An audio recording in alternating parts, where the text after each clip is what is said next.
So earlier I was interacting with కొంచెం ఈ tailor ఎవరైతే ఉన్నారో వాళ్ళతో ఇద్దరు ముగ్గురితో మాట్లాడినప్పుడు మావి లీస్ట్ పేమెంట్స్ అండి ఇప్పుడున్న అందరిలో బత్తాలు మావే తక్కువ. ఓకే. బట్ మేమే ఆన్ సెట్ ఉండాలి, అప్పటికప్పుడు చాలా కుట్టాల్సి వస్తుంది, అప్పటికప్పుడు కొన్ని తయారు చేయాల్సి వస్తుంది. అవును, అవును. మోస్ట్ ఆఫ్ ద వర్క్ అంటే కాస్ట్యూమ్ టీం మొత్తానికి అత్యధికంగా కష్టపడేది మేమే.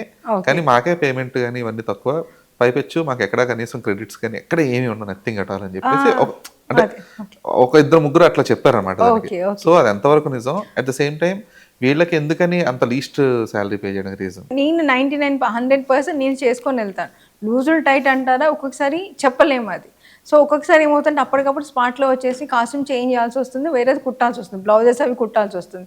అంటే వాళ్ళ సపోర్ట్ నాకు కావాలి కంపల్సరీ. నా యూనిట్ నాకు సపోర్ట్ ఉంటేనే నేను చేయగలుగుతాను. అంటే ఇప్పుడు ఈ షెడ్యూల్ కూడా మారే, ఇంతకుముందు 6 to 6 కాస్తే ఇప్పుడు 9 to 9 అయింది. అవునవును. సో దానికి తగ్గట్టుగా వాళ్ళకి పేమెంట్స్ అనేవి అంటే అవి సరిపోతాయి అనుకుంటున్నారు. సార్ చెప్పలేమండి, ఇంకా అదే చెప్తున్నా. వర్క్ చేసినప్పుడు తీసుకున్నారు, అంటే కష్టపడ్డప్పుడు తీసుకున్నారు కదా, లేనప్పుడు కూడా అదే పేమెంట్ తీసుకున్నారు కదా. సో అది బ్యాలెన్స్ చేసుకోవాలి. ఇంకా అంటే ప్రీ వర్క్ ఉంటుంది. ఇప్పుడు రేపు షూట్ అంటే ఈ రోజు కూడా వర్క్ చేయాల్సి ఉంటుంది, అది కూడా పేమెంట్స్ తీసుకుంటారు. ఒక్కొక్కసారి కొంతమంది పర్వాలేదు లేని మనం హాఫ్ డేనే కదా అట్లా కూడా వదిలేస్తూ ఉంటారు అనమాట. ఇంకా అది ఓకే.